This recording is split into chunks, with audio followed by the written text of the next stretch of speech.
দিচ্ছি আমরা, যদি আমাদের 3 দফা দাবি মেনে না হয় আমরা আবার কুমিল্লা আমাদেরকে বলে আমরা নাকি ফার্মের মুরগি একটু বৃষ্টি দিতে জ্বর উঠে যায়। আগামী 24 ঘন্টার মধ্যে শিক্ষামন্ত্রী আনম এহসানুল হক মিলন এর পদত্যাগ স্টুডেন্ট আমাদের রেজাল্ট খারাপ হলে বলবে কি ওরা সরে যারা আমাদের স্টুডেন্টের রেজাল্ট খারাপ হয়েছে, এখন আমরা আসছি পরের বছর রেজাল্ট ভালো হবে বলে আমরা আসছি রেজাল্ট ভালো হয়েছে, ওনাদের কারণে আমরা বলি শিকার হয়ে গেলাম। আমাদের বাসিনী পরীক্ষা আমাদের কিভাবে হবে, আমাদের ফিউচারে তো আমাদের পরবর্তী এবং জুনিয়রদের সাথে চাকরির সময় মেকানিকটাই হবে, তো আমরা তো রেজাল্ট খারাপের জন্য চাকরিটা পাবো না, আমাদের ফিউচার তো এখানে শেষ।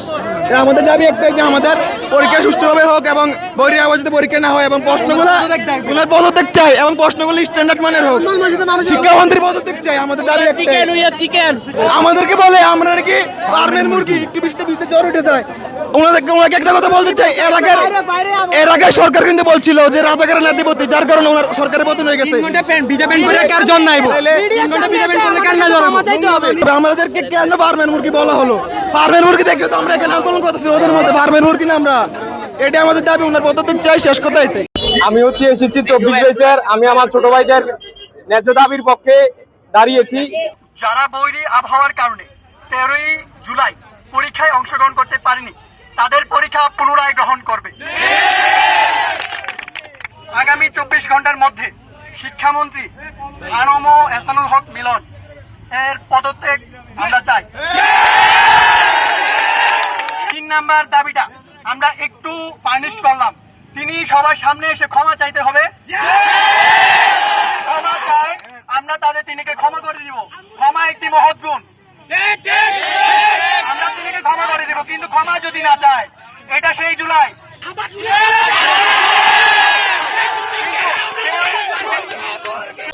আমাদের হাতে করবার মতো ক্ষমতা থাকবে, সেগুলো নিশ্চয়ই কুমিল্লা শিক্ষা বোর্ড কর্তৃপক্ষ সদয় বিবেচনা করবে, শিক্ষার্থী বান্ধব হিসেবে বিবেচনা করবে। আর যে সকল দাবি আমাদের কাছে পূরণযোগ্য নয় সেগুলো আমরা যথাযথ কর্তৃপক্ষের কাছে সদয় বিবেচনার জন্য উপস্থাপন করব। অবশ্যই এক্ষেত্রে আমরা শিক্ষার্থী বান্ধব হব, শিক্ষার্থীদের প্রতি সংবেদনশীল হব, তাদের প্রতি আন্তরিক হব এবং তাদের ভালোবাসাপূর্ণ হব, যাতে করে আমাদের এই প্রজন্ম শিক্ষার্থীরা তাদের কাঙ্ক্ষিত লক্ষ্যে পৌঁছাতে পারে। বাংলা কিউআর, যেখানে নগদ পেমেন্ট সেখানে। সারা দেশে 10 লাখেরও বেশি মার্চেন্টে নগদে পেমেন্ট করুন খুব সহজে। 24 ঘন্টার আলটিমেট দিচ্ছি আমরা, যদি আমাদের 3 দফা দাবি মেনে না হয় আমরা আবার কুমিল্লা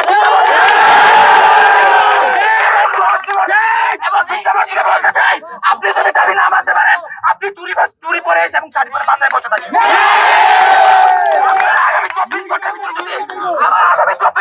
যদি আমাদের দাবি না মানেন, আপনার পদত্যাগ আমরা একজন যাবত গ্যারান্টি পাবো, আমরা আপনার পদত্যাগ চাই। আরো যদি সমান পানি উঠে, আরো বেশি পানি উঠে, আরো সমস্যা। তো অজিত গুতে যে যাবো আমরা, যে এই রোডটা দিয়ে তো যাবো, তো আমরা যে টিপু সাহেব যে জেলাবাগ হয়ে গেছে, ওনার যখন প্রধানমন্ত্রী কল দিয়ে বলছে যে কেন চেঞ্জ করবো, তো উনি কি কুমিল্লা ঘরে চলে না, উনি কি এই রোডে যে শিক্ষার্থীদের সবার ইয়েতে মহিলাদের সবার বাকি হয়েছে একে পাখে, অজিত গুতে কারো বাসা নেই, এত দূরে জীবনে শহরের এত দূরে জীবনে কেউ যাবে না। তো এত দূরে যে যাবো আমরা তো এখানে আসলে 20 মিনিট বা আধা ঘন্টা হাইট টাকা যায়। তোমাদের যে দাবিতে এটা একটু সংক্ষিপ্ত করো। তো ওনার সংক্ষিপ্ত দাবি হচ্ছে ওনার পদত্যাগ দরকার। উনি যে মানবতা বা আমাদের যে মানব বন্ধন আছে, যে এটার পুরোপুরি উনি যে একবারে ক্লোন হয়ে গেছে, এনে যেরকম একটা পজিশন বা এরকম পজিশনে যে যেমন একটা ডিসিশন নিতে আছে যে আমরা যে কেমনে পড়বো বা মেন্টাল হেলথ যেটা, ওটা আমাদের কিছু নাই এখন।